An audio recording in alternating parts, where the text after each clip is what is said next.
और पहली बात, मैं सभी ऋषियों का सम्मान करती हूँ। सभी ऋषि मेरे लिए पूज्य हैं। भारद्वाज ऋषि हो, वाल्मीकि ऋषि हो, अत्यंत कोई भी कैसे भी ऋषि हो, सब मेरे लिए पूजनीय है। सब व्यासपीठ के लिए पूजनीय है, सब हर वाचक के लिए पूजनीय है, और सबसे बड़ी बात, सब भागवत जी के लिए पूजनीय है। पर मैं वो प्रसंग कह रही हूँ जो कथा में आता है। मैं अपने मन से कोई किसी को आकर्षित करने के लिए कोई प्रसंग नहीं कह रही। मेरा किसी की ब्राह्मण जाति के ब्राह्मण का हृदय से ठेस पहुंचाने का कोई उद्देश्य नहीं है भैया। व्यासपीठ से मैं चिल्ला चिल्ला करके हर कथा में कह रही हूँ, मेरा कोई उद्देश्य नहीं कि एक ब्राह्मण की संतान बहुत आगे बढ़ जाए और एक ब्राह्मण की संतान नीचे गिर जाए।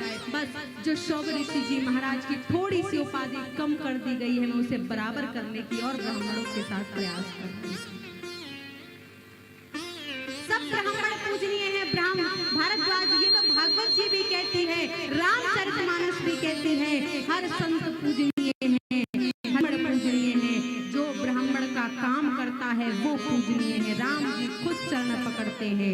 इसलिए मैं कोई ऐसी बात नहीं कह रही जिससे किसी को ठेस पहुंचे, क्योंकि कई लोग बाद में आकर के कहते हैं आप इनका बड़ा चरित्र बखान करते हैं।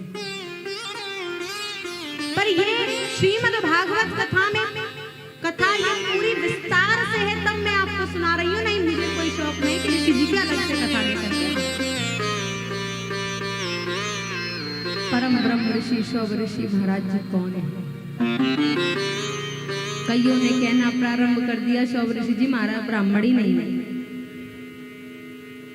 कई कहते हैं, हम कह रहे हैं भगवान है। और क्यों कह रहे हैं? मैं आपको शास्त्रों का प्रमाण दे रही हूँ, हर बात का प्रमाण दे रही हूँ, तब कह रही हूँ शौभ ऋषि जी ब्रह्म भगवान है। ऐसे में नहीं कहते। मैं इस व्यासपीठ से जो भी तर्क करती हूँ, जो भी बात कहती हूँ, सब साक्ष्य के साथ, सब प्रमाण के साथ कहती हूँ। अगर किसी को प्रमाण की आवश्यकता हो तो मेरे पास आए, मैं प्रमाण देने को भी तैयार बैठी हूँ। और मुझे प्रमाण देने की कोई आवश्यकता नहीं। आप किसी भी कथावाचक से जाकर के पूछेंगे, किसी भी महान शास्त्री से पूछेंगे, सब कहेंगे हाँ शौभ ऋषि की कथा है। परम ब्रह्म ऋषि शौभ ऋषि महाराज कौन है? ब्रह्मा जी के यहाँ से इनकी उपाधि चलती है। ब्रह्मा जी के अंगिरा, अंगिरा जी के घोर, घोर के कड़व, और कड़व के शौभ ऋषि महाराज। सब ये इनके पिताजी दादाजी हैं। परम ब्रह्म ऋषि शौभ ऋषि महाराज तपस्या करते हैं 60,000 वर्षों तक। उसके बाद एक मछली आती है और भगवान को कहती है, शौभ ऋषि को कहती है कि वो घर बार बसा। मैंने सदा कथा में कहा है, कोई ब्राह्मण, कोई संत अपनी मर्जी से घर बार नहीं बसाता। कोई भी अपनी मर्जी से घर बार नहीं बसाता। ये तब बसाते हैं जब भगवान की इच्छा होती है। अमरीश के 3 पुत्र हैं, विरूप, केतु, शुंभ। विरूप से प्रषद, श्रव और उनसे रथिरथ हुए। अंगिरा ऋषि के रथिरथ के भार्या से पुत्र उत्पन्न हुए। इन्हीं के वंश में मानधाता जी है। मैं आगे आपको राम जन्म में वंशावली बताऊंगी। मानधाता जी की 50 कन्याएं, एक पुत्र मुचकुंद है। ये मानधाता के पास गए, बोले भैया अपनी एक कन्या से मेरा विवाह करवा दे। मानधाता ने ऊपर से लेके नीचे तक हालत देखी, बोला कैसा स्वरूप है? बाल पक गए, चेहरे पर झुर्रियां पड़ी है, कपड़े तन पे नहीं है, हड्डी अंदर तक है, मांस है ही नहीं, सिर्फ हड्डी हड्डी दिख रही है। और ऐसा स्वरूप है, दांत नहीं है, बूढ़े ब्राह्मण से लग रहे हैं। अब ऐसे से मानधाता सोचते हैं अपनी बेटी का कैसे विवाह कराऊं। अगर विवाह करवा दिया तो बेटी कहेगी पिताजी ऐसा क्या ढूंढा आपने, विवाह करवा दिया, अपनी बेटी की किस्मत मोड़ दी। और नहीं करता तो अभी शौभ ऋषि जी मुझे श्राप दे देंगे। क्या करूं? जब यहाँ शौभ मानधाता ने कहा महाराज एक काम कीजिए, आप 50 कन्याओं के पास चले जाइए और उनमें से आपको कोई भी पसंद कर ले, उससे आप विवाह कर लीजिए। शौभ ऋषि महाराज समझ गए मेरी उम्र पे जा रहा है। शौभ ऋषि महाराज ने अपने तप के योग के बल से 18 वर्ष का वेश बनाया। बालक के स्वरूप, सिर पे मुकुट, हाथ में कंगन, कमर बंद, धोती, पीतांबरी पहनी और चल स्वरूप है। बाल पक गए, चेहरे पर झुर्रियां पड़ी है, कपड़े तन पे नहीं है, हड्डी अंदर तक है, मांस है ही नहीं, सिर्फ हड्डी हड्डी दिख रही है और ऐसा स्वरूप है, दांत नहीं है, बूढ़े ब्राह्मण से लग रहे हैं। अब ऐसे से मानधाता सोचते हैं अपनी बेटी का कैसे विवाह कराऊं। अगर विवाह करवा दिया तो बेटी कहेगी पिताजी ऐसा क्या ढूंढा आपने, विवाह करवा दिया, अपने बेटी की किस्मत मोड़ दी, और नहीं करता तो अभी शौभ ऋषि जी मुझे श्राप दे देंगे। क्या करूं? जब यहाँ शौभ मानधाता ने कहा महाराज एक काम कीजिए, आप 50 कन्याओं के पास चले जाइए और उनमें से आपको कोई भी पसंद कर ले, उससे आप विवाह कर लीजिए। शौभ ऋषि महाराज समझ गए मेरी उम्र पे जा रहा है। शौभ ऋषि महाराज ने अपने तप के योग के बल से 18 वर्ष का वेश बनाया। बालक के स्वरूप, सिर पे मुकुट, हाथ में कंगन, कमर बंद, धोती, पीतांबरी पहनी और चल दिए 50 रानियों के, 50 राजकुमारियों के। सबसे छोटी वाली बोली इनसे मैं विवाह करूंगा। बड़ी वाली बोली नहीं, ये तेरे लिए नहीं मेरे लिए भेजा है इन्होंने पिताजी को, इनसे मैं विवाह करूंगा। उससे बड़ी वाली बोली नहीं नहीं नहीं, तुम दोनों छोटी हो, इनसे मैं विवाह करूंगा। ऐसे करते करते 50 कन्याएं बोली इनसे हम विवाह करेंगे, हम विवाह करेंगे, हम विवाह करेंगे। तो 50 शौभ ऋषि महाराज ने कहा इसमें इतनी दुखी होने वाली क्या बात है, ऐसा करो 50 की 50 वरमालाएं डाल दो। अब आप कहेंगे अरे 50 से विवाह कर लिया, बात कहूं भैया बुरा नहीं मानिएगा। श्री कृष्ण भगवान ने 16,100 रानियों से एक साथ विवाह नहीं किया, केवल अपनाया, विवाह नहीं किया। वो भगवान है इसलिए, पर परम ब्रह्म ऋषि परम पूज्य शौभ ऋषि महाराज ने 50 मंडप में 50 रूप धर के 50 कन्याओं के साथ एक समय पे फेरे लिए हैं, और ये काम एक भगवान कर सकता है, अन्यथा कोई नहीं कर सकता। इसलिए मैं कहती हूँ ये भगवान है। विवाह हुआ, यहाँ वरमाला डाल करके आई। मानधाता ने देखा मेरी एक बेटी पागल हो सकती है, 2 हो सकती है, 4 हो सकती है, 10 हो सकती है, 50 को क्या हुआ वरमाला डाल दी, क्योंकि बूढ़े स्वरूप में आए थे। फिर से जब मानधाता को असली रूप दिखा, 50 की 50 कन्याएं ब्याह दी गई शौभ ऋषि महाराज को। 50 महलों में 50 रूप धर के 50 कन्याओं को सुखी शौभ ऋषि महाराज ने एक ही समय पे किया। मानधाता ने हर जगह यही हालत देखी। मैं इस कथा को इतना विस्तार से नहीं कहूंगी, बस एक प्रमाण देना चाहती हूँ। शौभ ऋषि महाराज को हम भगवान क्यों कहते हैं? आपने एक कथा जरूर सुनी होगी, कालिया नाग और गरुड़ की, दिति और अदिति की।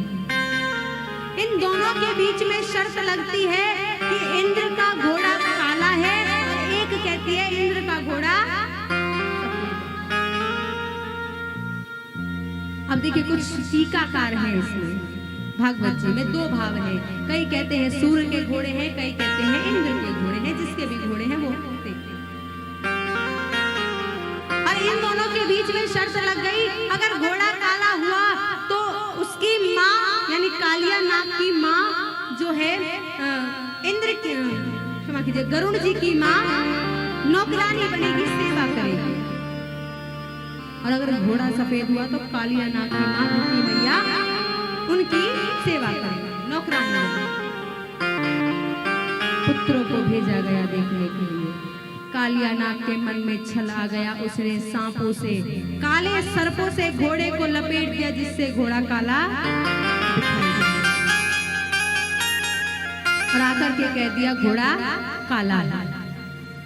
गरुड़ को पता चला, गरुड़ देवताओं की सभा में गया, बोला महाराज मेरे साथ नाइंसाफी हुई है, कृपया मेरे साथ इंसाफी कीजिए, मुझे सर्प। देवताओं ने कहा ऐसा कर, रोज तू पीपल के पेड़ के नीचे जाइयो, एक सर्प तुझे मरा मिलेगा, उसे मारकर खा लिया, बड़ा मिलेगा मारकर खा लिया। समय समय पे होते हुए आई कालियानाग की बारी। कालियानाग घबराने लगा, बोला मैं नहीं मरना चाहता। कालियानाग देव यहाँ पर ऋषियों की शरण में गया तो ऋषियों ने कहा, देख तुझे कोई नहीं बचा सकता, जा केवल एक है ऋषि सुनरक वृंदावन में जिनका स्थान है। बोले शौभ ऋषि महाराज, उनकी शरण में चले जा, वही तुझे बचा सकते हैं। शौभ ऋषि की शरण में कालियानाग आ गया। शौभ ऋषि ने उसे संरक्षित किया। गरुड़ आया, बोला मेरा शिकार मुझे दीजिए। शौबरी जी ने कहा, मैं तुझे तेरा शिकार नहीं दे सकता। क्यों? अरे अगर ये मेरे पास से जाकर के तेरे पास मर जाता है, इसका पाप मुझे लगेगा। मेरी शरण में कोई आया, मैं उसे बचा नहीं पाया, मर गया। शौभ ऋषि जी महाराज ने जैसे कहा, गरुड़ ने कहा, देते हो कि नहीं ये श्राप दूं? बोला दीजिए। कई लोग कहते हैं, जब गरुड़ ने कहा, काली विस्तर जीव सोच ऋषि आई है, अही बूदियो बास बने दुखदाई रे। भाजपा का दिल्ली के युवाओं के लिए हाँ मैं आप ब्रजवासी रे, और इस पूरा खो पास बनो है वासी। अगर आप इस सरफ को शरण में देते हैं तो आज से आपका आने वाला वंश एवासी के नाम से कहलाया जाएगा। अब इसमें थोड़ा सा सुनिए, कोई कहता है एहवासी, अरे एहवासी, ये एहवासी भैया कोई कास्ट नहीं है। शौभ ऋषि जी ब्राह्मण है, वो भी शर्मा है, वो भी पांडे है, जो भी लगता है उनके पीछे। कोई भी यहाँ पर जो एहवासी है ये कोई कास्ट नहीं, ये तो उनको सम्मान दिया गया है। किसी की रक्षा करने के लिए उन्हें सम्मान एहवासी का शब्द दिया गया है। तो हमें गर्व से कहना चाहिए हम एहवासी हैं, जो भी ब्राह्मण है।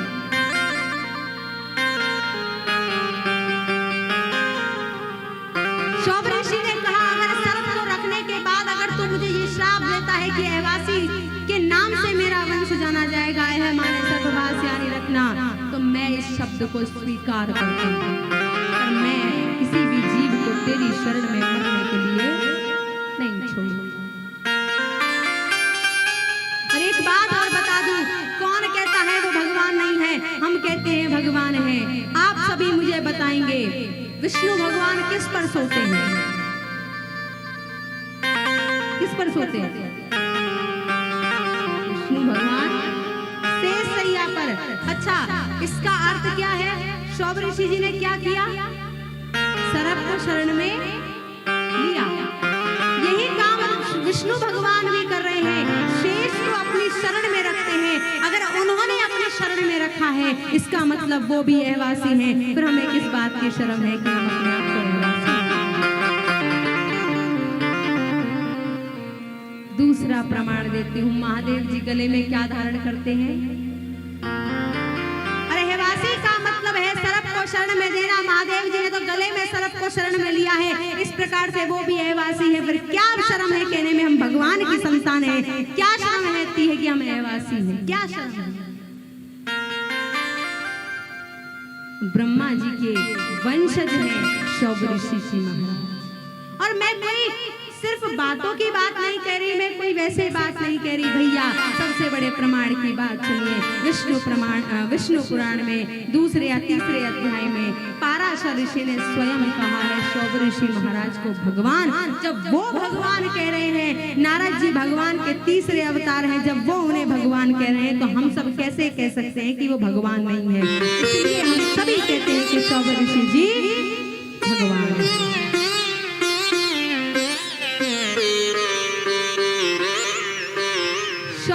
और सबसे बड़ी बात, अब कोई माने ना माने मुझे बताने की जरूरत नहीं पड़ेगी, मुझे बड़ी खुशी होती है। हमारी पूरी भारत सरकार ने, मोदी सरकार ने वृंदावन की 480 एकड़ जमीन शौभ ऋषि के नाम पे सबसे बड़ा पार्क बनाने की घोषणा कर दी है। जो विश्व में कोई चीज नहीं होगी उस पार्क में पाई जाएंगी। ये सबसे बड़ा सम्मान शौभ वंशजों के लिए।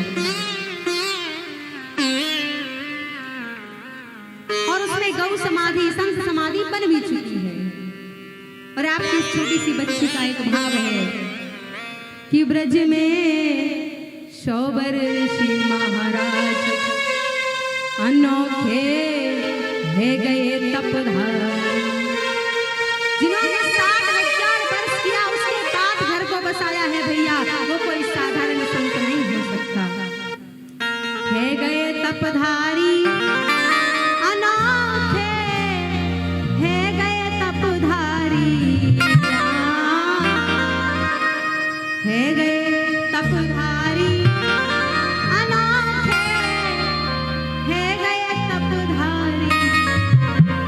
हो ब्रज में, हो ब्रज में, हो ब्रज में सोवत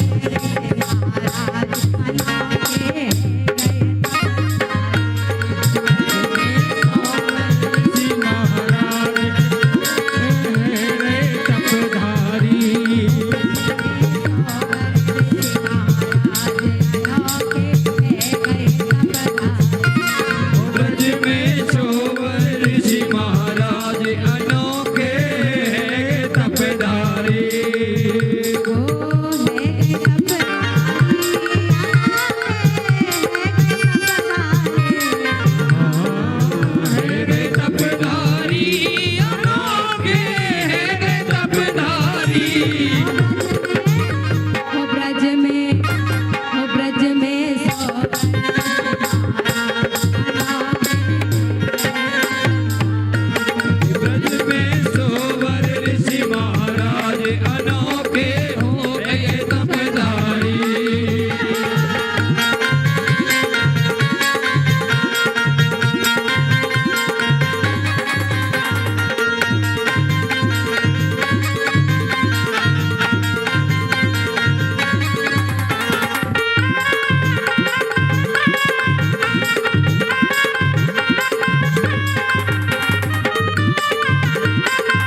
ऐसा नहीं है कि हमारे सिर्फ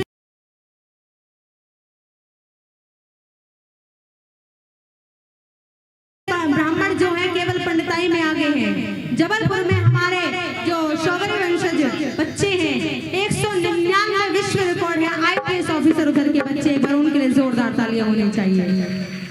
कि ब्रज में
नहीं